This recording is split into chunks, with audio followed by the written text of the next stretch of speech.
Bonjour à tous, bienvenue dans ce nouveau webinaire du CMDQ. Je m'appelle Chiara Portaquin, je suis naturopathe et musicothérapeute spécialisée en santé mentale et formée en naturopathie par le CMDQ.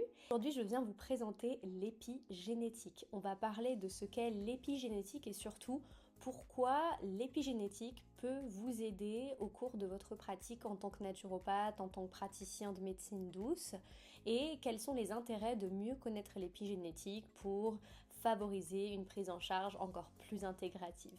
Alors je vais brosser tout d'abord un petit peu ce qu'est l'épigénétique et puis ensuite on va aller voir en détail comment elle s'intègre dans le parcours de soins, comment vous pouvez rencontrer en fait des pathologies liées à des problèmes épigénétiques au cours de votre pratique, et on va également essayer de vous donner quelques ressources et quelques bibliographies pour que vous puissiez aller plus loin dans le sujet.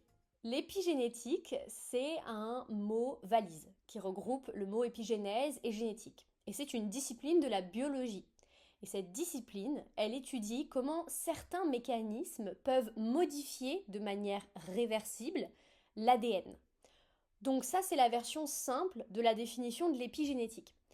Pour ceux qui veulent aller plus loin, on a trois mécanismes clés à comprendre en fait dans l'épigénétique pour comprendre comment ça fonctionne, comment le processus épigénétique fonctionne, c'est-à-dire comment des mécanismes, et quels sont d'ailleurs ces mécanismes, qui modifient l'ADN et comment ils peuvent le modifier en fait de manière réversible, donc c'est-à-dire qu'on peut revenir en arrière. Donc tout d'abord, il y a la méthylation de l'ADN. Donc c'est l'ajout d'un groupe méthyle sur certaines parties de l'ADN qui peut réduire ou arrêter l'expression de certains gènes. C'est comme si on pouvait mettre des freins ou des stops sur certains gènes ou au contraire mettre des accélérateurs sur d'autres gènes ou sur d'autres parties du gène. Ensuite, il y a la modification de ce qu'on appelle les histones. Les histones, donc c'est autour duquel l'ADN s'enroule. Si on fait appel à vos connaissances de votre cours d'anatomie-physiologie, vous allez voir de quoi je parle. Donc ces histones, ils peuvent être modifiés pour influencer l'accessibilité des gènes et leur transcription. C'est-à-dire que ces histones, ils vont faire un petit peu office de gendarme en disant oui, tu peux accéder à ce gène-là ou non, tu ne peux pas y accéder à celui-ci. Et enfin, l'ARN non codant. Alors certains ARN, donc notamment les ARN messagers, encore une fois, je vous invite à vous référer à votre cours d'anatomie-physiologie pour mieux comprendre ce concept. Ces ARN, ils vont réguler l'expression de certains gènes en interférant avec le processus de transcription. Donc si le gène est autorisé par les histones à s'exprimer, les ARN messagers, eux, ils peuvent modifier les transcriptions. C'est un peu comme le jeu du téléphone. Quelqu'un peut modifier ce qu'il va dire à son voisin et donc toutes les personnes concernées par la suite vont recevoir un message différent. Eh bien, c'est un peu le même concept avec l'ARN messager. Lui, il peut modifier comment le gène va être transcrit. Donc ce sont ces trois processus, si on va un petit peu dans un point de vue plus physiologique, ce sont ces trois processus qui vont venir influencer le processus épigénétique. Et c'est ça qui va créer ce qu'on appelle le processus épigénétique. Donc, pour vous expliquer de manière un petit peu plus schématique, pour que vous compreniez ce qu'est l'épigénétique, parce que comme c'est un concept vraiment pointu, scientifique, il faut des images pour mieux le comprendre, je vais vous lire cette phrase qui explique très bien le concept de l'épigénétique. Donc on peut sans doute comparer la distinction entre la génétique et l'épigénétique à la différence entre la lecture d'un livre et l'écriture. Une fois que le livre est écrit, le texte, donc ici ce sont les gènes ou l'information stockée dans l'ADN, sera le même dans tous les exemplaires qui seront distribués au public. Donc vous êtes d'accord que quand un auteur écrit un livre, il écrit la même chose pour tout le monde. Cependant, chaque lecteur d'un livre aura une interprétation légèrement différente de l'histoire. Et ça va susciter en lui des émotions, des projections personnelles au fil des chapitres. Donc d'une manière très comparable, l'épigénétique, ça permet la lecture d'une matrice fixe, donc ici le livre ou le code génétique, de manière différente à chaque fois, avec différentes interprétations selon les conditions avec lesquelles on interroge cette matrice. C'est-à-dire que le livre que vous lisez, vous allez pouvoir le comprendre de manière différente en fonction de votre interprétation et de votre vécu. et également en fonction de la manière dont vous allez vous interroger à propos de ce livre. Eh bien, c'est pareil pour la génétique et l'épigénétique. C'est ça la différence entre les deux. C'est-à-dire que la génétique, c'est toujours pareil. Il n'y a pas de modification dans le processus de la génétique en elle-même. Mais l'épigénétique, ça va être justement les modifications de ce code génétique. Ça va être comment ce code génétique peut être modifié, comment ce code génétique peut être interprété, et surtout si certains gènes vont s'exprimer de manière plus dominante que d'autres. Et vous allez voir en quoi c'est intéressant dans la santé. Je vais l'expliquer par la suite. Donc l'épigénétique, c'est l'étude des mécanismes qui poussent un gène spécifique de l'ADN à s'exprimer. Et c'est aussi comment la cellule va faire appel à ce gène. Donc comment la cellule va utiliser ce gène. L'ADN en lui-même, il n'est pas modifié. C'est ça qu'il faut bien comprendre. C'est un processus réversible. L'épigénétique, c'est un processus qui est modifié par des facteurs extérieurs. On va le voir par la suite. Et tout ça, c'est réversible. Donc c'est-à-dire qu'on peut changer ça. Celui-ci, il ne peut pas être changé. Votre code génétique, il est tel qu'il est, il ne peut pas être modifié. Par contre, l'expression de votre génétique, oui, elle peut être modifiée. Alors, maintenant, on va parler des influences sur le processus épigénétique. Pour que vous compreniez bien pourquoi c'est intéressant de parler d'épigénétique en naturopathie, c'est parce que certaines personnes vont avoir certains symptômes ou certaines maladies chroniques sans explication apparente et on parle souvent de prédisposition génétique. En fait, c'est pas tellement une prédisposition génétique, c'est comment le processus épigénétique a été influencé. Pour que vous compreniez mieux, on va prendre deux personnes, ce sont deux jumeaux, qui sont totalement identiques. Comment on peut expliquer qu'un jumeau ait un problème cardiaque alors que l'autre n'en a pas? Eh bien parce que le jumeau numéro 1 a été influencé sur le plan épigénétique par des facteurs extérieurs.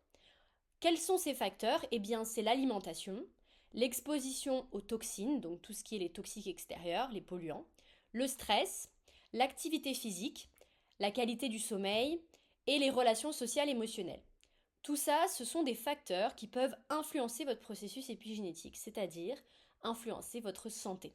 L'épigénétique, vous l'avez compris, permet d'influencer la santé, mais elle permet aussi d'influencer la santé de nos descendants, puisqu'une étude a récemment montré que notre perturbation épigénétique se transmet à nos descendants.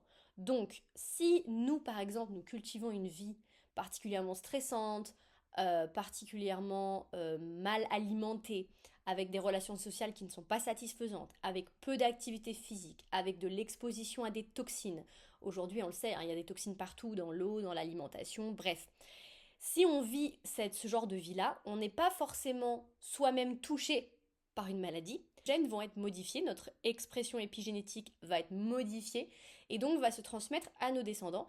Et ce sont nos descendants qui vont donc tomber malades et être prédisposés à typiquement des pathologies chroniques, des problèmes cardiaques, des problèmes de poids, des problèmes de diabète, d'obésité, etc.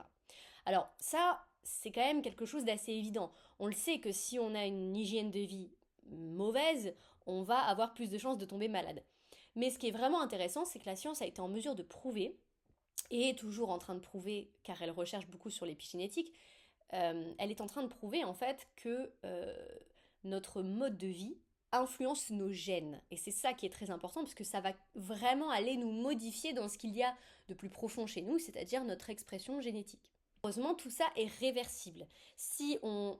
Et on va le voir par la suite, hein, on va voir tous les processus et tous les protocoles qui peuvent être recommandés pour prendre soin de son expression épigénétique et éventuellement réverser les effets négatifs. Hein. Mais si on prend soin de sa santé, eh bien on peut revenir en arrière. C'est ça qui est génial avec l'épigénétique, c'est que c'est un processus réversible. Donc la naturopathie, elle va rencontrer l'épigénétique puisque votre rôle en tant que praticien de la santé, c'est d'éduquer à la santé. C'est ça votre rôle premier, c'est d'éduquer à la santé et c'est également favoriser ce qu'on appelle l'homéostasie. Vous l'avez vu normalement dans vos cours, c'est-à-dire l'harmonie du corps. L'état homéostatique, c'est l'état d'harmonie, donc c'est la santé. Donc quand on prend le processus épigénétique en compte, on est d'autant plus sensibilisé au fait qu'une hygiène de vie satisfaisante, des rapports sociaux satisfaisants, un équilibre, tout ça, ça crée, voire ça favorise une bonne santé. Et donc, si on suit ce raisonnement, ça pourrait en fait suggérer qu'on pourrait ralentir le vieillissement, qu'on pourrait réduire les risques cancéreux et aussi améliorer notre santé mentale. Et c'est pour ça que c'est une très grande avancée pour la médecine, l'épigénétique, puisqu'en fait, ça prouve que nos actions ont une influence sur notre santé. Maintenant, je vais vous donner concrètement les pistes sur le processus épigénétique, tout ce qui va influencer positivement le processus épigénétique et ce que vous pouvez recommander à vos consultants dans le cadre d'une consultation en naturopathie. Alors tout d'abord, dans l'aspect nutrition, on va recommander une alimentation riche en antioxydants. Ça, c'est vraiment vital. On le sait, hein, les antioxydants jouent un rôle extrêmement important dans plusieurs processus physiologiques. Donc ça, c'est vraiment hyper important. Une alimentation riche en antioxydants, mais aussi en vitamines et en nutriments. Je pense notamment à l'acide folique, vitamine B9, au zinc et aux oméga 3. Très important. Tout ça, ça peut moduler les mécanismes épigénétiques. Et ensuite, on va se concentrer sur des aliments très particuliers, comme par exemple le brocoli, qui est riche en sulforaphane. Je ne voulais pas écorcher ce mot. Le brocoli, donc très riche en sulforaphane, qu'on peut donc recommander. Hein, tout ce qui est légumes, déjà verts, hein, bien évidemment, sont très riches en fer. Donc on va les recommander aussi particulièrement pour une alimentation équilibrée. On va aussi recommander tout ce qui est curcuma, gingembre, particulièrement le curcuma parce qu'il y a de la curcumine dedans, donc c'est un anti-inflammatoire naturel. Donc comme notre alimentation est très inflammatoire parce que très industrielle, très transformée, le curcuma c'est une bonne piste.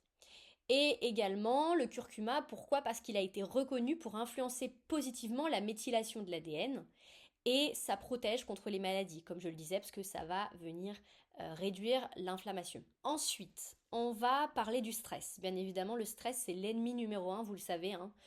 Et vous allez le voir au cours de votre carrière, si ce n'est pas déjà le cas, vous allez très régulièrement rencontrer des profils qui sont stressés chroniques. Le stress chronique, ça a des impacts énormes sur la santé et ça peut notamment amener à la maladie chronique, hein. On le sait en naturopathie, lorsque le terrain est miné, lorsque le terrain est abîmé, c'est ce qui favorise la maladie. Donc le stress chronique, ça peut altérer l'épigénome, donc ça modifie l'expression des gènes et c'est également associé à l'inflammation, hein, à l'immunité et à la régénération cellulaire. Donc l'inflammation, pourquoi? Parce que votre taux de cortisol va monter. Donc on va voir des gens généralement qui ont le visage très gonflé, qui sont très fatigués, qui peuvent être nauséeux. Tout ça, c'est des taux de cortisol qui sont très hauts. Donc le corps s'inflamme, va y avoir des douleurs de partout, des douleurs chroniques. Ensuite, l'immunité va baisser, bien évidemment, parce que du coup, l'inflammation va créer une faiblesse immunitaire et la régénération cellulaire va avoir du mal à se faire. Donc le stress, ça va vraiment avoir un effet en chaîne super négatif, donc c'est pour ça qu'il est vraiment important de le gérer. Donc, en naturopathie, on recommande les techniques classiques de méditation, de yoga, de respiration consciente. Je pense notamment à la cohérence cardiaque, qui est reconnue scientifiquement pour avoir des effets positifs sur le stress chronique. Donc tout ça, on va le recommander dans notre plan d'hygiène vitale. Ensuite, l'activité physique. Donc on l'a vu, l'activité physique régulière, elle favorise l'expression des gènes qui sont liés à la longévité et à la régénération cellulaire. Bien évidemment, vous faites du sport, donc vous favorisez votre régénération cellulaire. Donc ça va également régénérer vos cellules, mais aussi réduire votre inflammation. Donc le sport peut être aussi très adapté pour gérer le stress. Tout est dans tout, hein, tout est lié. Donc c'est important d'avoir vraiment une prise en charge des plus complètes et des plus holistiques. Ensuite, la détoxification ou la détoxication en fonction de comment vous voulez le dire. La naturopathie, bien évidemment, vous le savez, travaille sur les émonctoires, sur les toxines, puisque les toxines ont un effet délétère sur l'épigénome. Donc, les cures détox, les drainages lymphatiques, ça vise à réduire l'exposition à des toxines. Donc, ça vise à réduire l'exposition aux produits chimiques ou aux substances chimiques. Et tout ça, tous ces produits chimiques, hein, ça vient perturber la méthylation de l'ADN. Donc, ça vient perturber le processus de l'ADN. Enfin, le processus génétique plutôt. Donc la détoxification, très important. Attention aux contre-indications, hein, bien évidemment, drainage lymphatique, hein, il y a des contre-indications pour toutes les personnes qui ont des cancers, qui suivent des chimios, etc., etc. Enfin, tout ça, vous savez. Et puis également les cures détox à intention pour toutes les personnes qui peuvent souffrir de troubles de l'alimentation, ou toutes les personnes qui sont en sous-poids. Attention à ça, hein. Encore une fois, processus individualisé. On étudie bien le profil de la personne avant de lui recommander quoi que ce soit. Ensuite, les rythmes biologiques. Alors ça, c'est quelque chose qui n'est pas forcément pris en compte, mais vous l'avez vu, hein, quand j'ai exposé les facteurs qui modifiaient le processus épigénétique, je vous ai parlé de la qualité du sommeil. En fait, le cycle circadien, donc c'est le cycle de veille, de jour et de nuit, en fait, le cycle de veille et de réveil, tout ça c'est important à la régulation épigénétique, puisque certains gènes sont activés ou désactivés en fonction des rythmes. Par exemple, si vous avez un rythme circadien qui est déséquilibré, vos gènes qui vont donc provoquer par exemple la libération de mélatonine pour vous faire dormir vont s'activer en pleine journée pendant que vous êtes en activité. Donc c'est absolument pas possible. Ça veut dire que vous allez être très fatigué, vous allez avoir de la fatigue postprandiale, donc fatigue après manger. Bref, le rythme circadien c'est très important, hein. Également l'influence de la lumière aussi sur nous, hein. On le sait, la lumière bleue des écrans nous influence, mais aussi la lumière du soleil. On n'a pas le même rythme en fonction de si on est un homme ou si on est une femme, on n'a pas le même rythme en fonction de la période de l'année dans laquelle on est, si on est en hiver ou si on est en été. Donc tout ça c'est important, il faut prendre en compte ça. Et enfin, la naturopathie, elle s'allie à l'épigénétique pour réduire les risques de maladies chroniques, comme les troubles cardiovasculaires, le diabète, le cancer, mais aussi je pense à toutes les maladies qui touchent les femmes, l'endométriose, le SOPK, tout ça vous allez beaucoup en voir en consultation. Donc en fait, voilà comment l'épigénétique et la naturopathie se mêlent et travaillent de concert pour proposer une prise en charge des plus adaptées et des plus intégratives. Alors, comment l'épigénétique, en fait, elle va modifier la prise en charge de demain? Alors on le sait, la naturopathie, elle s'inscrit, en tout cas on aimerait qu'elle s'inscrive, dans un processus de soins global, donc avec plusieurs praticiens, donc de manière pluridisciplinaire, et elle vise en fait à complémenter l'approche allopathique, pas à la remplacer, je le répète. Donc ces découvertes au niveau de l'épigénétique, elle va nous permettre de mieux comprendre déjà comment la maladie voit le jour, comment la maladie peut naître en fait, parce qu'on comprend souvent comment elle s'exprime, on comprend comment elle marche, mais on ne comprend pas pourquoi elle est là et d'où elle vient. Donc en fait, nous, en naturopathie, on s'attache à comprendre la cause profonde. Et c'est pour ça que l'épigénétique, elle nous intéresse, parce que l'épigénétique, elle vient nous parler de la cause profonde des maladies. Et l'épigénétique, elle rejoint l'approche naturopathique, puisqu'elle vient présager d'importantes modifications en ce qui concerne la prévention et la prise en charge des personnes malades. Donc le processus de prise en charge des malades chroniques pourrait vraiment changer grâce à la notion de prévention. Nous, c'est ce qu'on essaye de promouvoir en tant que naturopathe, c'est prévenir plutôt que guérir. Donc on éduque à la santé et on aimerait bien que les gens viennent nous voir avant d'être malades, en fait, pour pouvoir les aider à garder cette bonne santé. Donc ce qui est fascinant avec l'épigénétique, en fait, c'est que on peut programmer ses gènes à la bonne santé. Si on a en fait des petits tips, des petits hacks pour hacker en fait son système génétique et favoriser la bonne santé, eh bien on peut rester en bonne santé. Donc d'autant plus important d'avoir une bonne hygiène de vie, d'autant plus important de prendre en compte l'éducation à la santé dans le processus de soins, puisque tout ça, ça peut favoriser une expression bénéfique des gènes. Et ça peut également réduire les risques pour nos descendants. On n'explique pas vraiment, hein, la science n'explique pas vraiment le processus presque transgénérationnel, hein, pourquoi on transmet à nos descendants certaines expressions génétiques négatives. On n'explique pas vraiment pourquoi nos maladies se transmettent, en tout cas comment notre modification du processus épigénétique, ça peut se transmettre à nos descendants. Ça, on l'explique pas vraiment. Et on n'explique pas vraiment aussi pourquoi certaines marques épigénétiques sont reprogrammées. Et la science tente toujours de creuser et de comprendre pourquoi et comment on peut vraiment en fait avoir une influence sur nos gènes. Donc pour conclure, sur l'épigénétique, vous avez compris maintenant ce que c'est, vous avez compris comment vous pouvez recommander des habitudes positives qui vont donc favoriser un processus épigénétique bénéfique. Donc on n'utilise pas l'épigénétique comme un outil actionnel concrètement en consultation, mais on va le prendre en compte, surtout chez les patients qui sont porteurs de maladies génétiques et ou qui ont des présences de facteurs de risque. Que ça soit une personne qui a des facteurs de risque pour elle ou des facteurs de risque dans sa famille. Également pratiquer ce qu'on appelle une veille, donc on va se renseigner régulièrement sur les dernières découvertes en épigénétique afin d'offrir aux consultants un suivi des plus qualitatifs et des plus intégratifs. Et puis on va utiliser la boîte à outils pour prendre soin de ses gènes. Respiration, nature, alimentation et vie sociale satisfaisante. Ce sont les 4 composantes clés pour favoriser une bonne expression des gènes et donc une bonne santé. Voilà, vous savez à présent tout sur l'épigénétique. J'espère que ce webinaire vous aura plu. N'hésitez pas à nous dire en commentaire si vous avez déjà entendu parler de l'épigénétique et si vous l'utilisez au cours de votre pratique. Si ce webinaire vous a plu, n'hésitez pas à le partager. Et puis n'oubliez pas de consulter la barre d'infos ou la description de cette vidéo pour récupérer votre bibliographie, les références de nos études qui sont mentionnées dans ce webinaire, ainsi que tout ce qu'on vous recommande pour aller plus loin sur le sujet de l'épigénétique. Je vous dis à très bientôt et en attendant, prenez soin de vous.